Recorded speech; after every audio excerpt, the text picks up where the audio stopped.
यस्या भवद्भक्तजनार्तिहन्तुः पितृत्वमन्येष्वविचार्यतोऽर्णं स्तम्भेऽवतारस्तमनन्यलभ्यं लक्ष्मीनृसिंहं शरणं प्रपद्ये।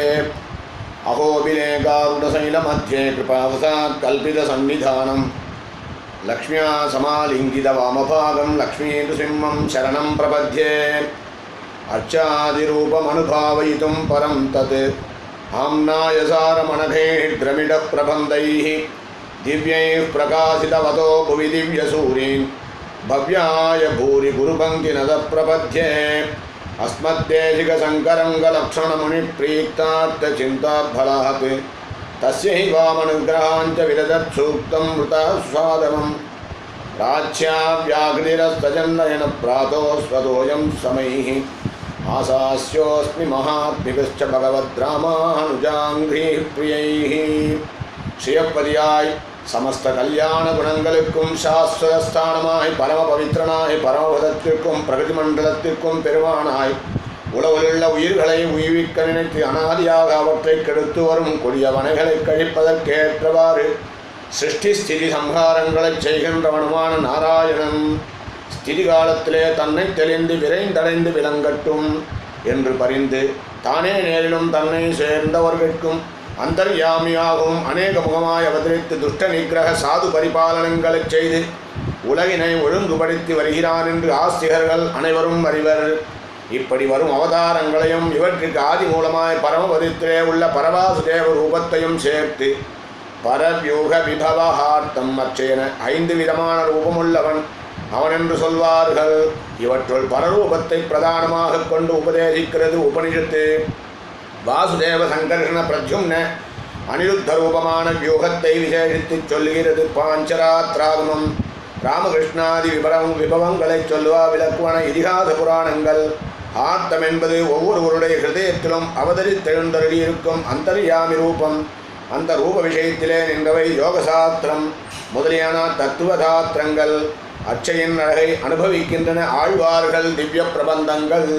இப்படி அர்ச்சாவதார சிறப்பை அனுபவிக்கின்றதோடு நிற்காமல் நான் வரையிலும் அவற்றில் முக்கியங்களாக உபனிஷத்துக்களும் மறைந்தும் ஆகமங்களிலாலே சாங்கோபாங்கமாக விதிக்கப்பட்டும் சரணாகதி சாஸ்திரமான ஸ்ரீமத் ராமாயணம் மகாபாரதம் முதலானவற்றிலே பல அனுஷ்டானங்களை காட்டி மெய்ப்பிக்கப்பட்டுமுள்ள சரணாகதியை விசேஷித்து பிரபந்தங்கள் உபதேசிக்கின்றன. நம் திருமால் பரிமுகன் முதலான பலவித அவதாரங்களை செய்து புராதன சாஸ்திரங்களுக்கு பிரச்சாரம் செய்து தத்துவஹித புருஷார்த்தங்களை பறக்கச் சொல்லி காலக்கிரமத்திலே இவ்வளவும் வீணாமை கண்டு மீண்டும் அபிநவமாக ஒரு தசாவதாரம் செய்து ஆழ்வார்களாகவும் பல ஆச்சாரியர்களாகவும் நின்று சாஸ்திரத்தின் பொருளை உரைத்து உலகை உய்வித்தருளினான் என்று பெரியோர் அருளி செய்வர்.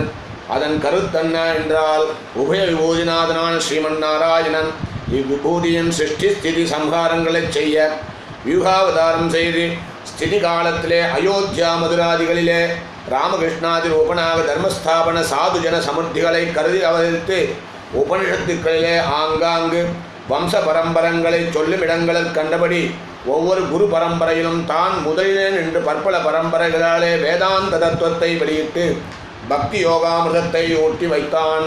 காலக்கிரமணத்திலே சேதனர்களுக்கு கர்மானுஷ்டான சாமர்த்தியமும் தாரணா சக்தியும் ஆயுராரோக்கியாதிகளும் படிப்படியாக குறைந்து வருவதைக் கண்டு அவர்களை உஜ்ஜீவிப்பிற்க சாரக்ஷேத்திரங்களிலே ஸ்திரமாய் அடிக்கடி அவர்கள் அனுபவிக்கும்படி அச்சாரூபமாக எழுந்தருளினான். கலௌ வேங்கடநாயகா என்கிறபடியும் திருவேங்கடமுடையனாக இருந்து தான் உபதேசிக்கும் சரணாகதி ரகசியத்தையும் தன் பெருமையும் சர்வர்ண சாதாரணமான பாஷையிலே தெளிவிக்க திருவுள்ளம்பட்டி அச்சாமூர்த்திகளை நிறைந்த இந்த தட்சிண பாரதத்திலே அவற்றிற்கு முதலில் பிரச்சாரம் உச்சிதமென்று முடிவு செய்தான். அநாதி கர்ம வாசுவனாவசத்தாலே அற்ப தேவதைகளையும் அவர்கள் அளிக்கும் க்ஷுத்ர புருஷார்த்தங்களையுமே ஆதரித்து அளவற்ற அபராதங்கள் செய்து அடியோடு தன்னிடத்திலே விமுகராய் கிடக்கும் சம்சாரிகளையும் சார்வபவனாயிருக்கும் ஒருவன் தனக்கு வசியமாக இருக்க வேண்டியிருந்தும் தன்னை மீறி எதிரம்பு கோத்து நிற்கும் பிரஜைகளை ஜெயிக்க தடவ படையொன்றை திரட்டி அனுப்பினான். பின் தானும் தகுந்த சமயத்திலே புகுந்து தன் வசமாக்குகிறது போலே சுவாதீனப்படுத்துவதற்காக தன்னுடைய பரமபதத்திலே தனக்கு அந்தரங்கமாய் துஷ்ட நிகிரக சிஷ்ட ரக்ஷணார்த்தம் ஏற்பட்டுள்ள திருவாழி திருச்சங்கு முதலிய ஆயுதங்களையும் அனந்த கருட விஸ்வக்சேனாதிகளையும் பிராட்டிமார்களையும் இங்கு முன்னம் அவதரிப்பித்து தானும் பிறர்க்கெழுந்தரை பரிஷ்கரிக்க திருவுள்ளங்கொண்டான். அவசரத்திலே அவர்களின் அம்சரூபிகளாய் மயர் வர மதிநலமருளப் பெற்றவராகியாலே மகரிஷிகளுக்கும் மேம்பட்ட மகிமை பெற்றோருமான பொய்கை ஆழ்வார் முதலான பல ஆழ்வார்கள் ஆர்ப்பவித்து அச்சைகள் நிறைந்த தேசங்களைச் சேர்ந்ததாய் அகத்தியாதி மகர்ஷினாலே பரிஷ்கப்பட்டதாய் மிருது மதுரமாய் சர்வஜாதி சாதாரணவுமான செவிக்கினிய செந்தமிழ் பாஷையிலே தங்களுக்கு இயற்கையாயுள்ள பகவத் அனுபவத்தின் பரிவாகமாக பாசுரங்கள் இயற்றி அவ்வினிய இசைச்சொற்கள் வாயிலாக தத்துவஹித புருஷார்த்தங்களையும் தெளிவுபடுத்தி பிரஜைகளையே பரவசமாக்கி பகவன் மயராக திருத்தியருளினார். அந்த கிரமத்திலே ஆழ்வார்கள் அனுபவித்த ஆலரியன் என்கின்ற நிருசிம்ஹாவதாரத்தில் நிருசிம்மனை பற்றி பலவிதமாக ஆழ்வார்கள் அனுபவித்த ஒவ்வொரு பாசங்களையும் விவரமாக சொல்ல கடவோம்.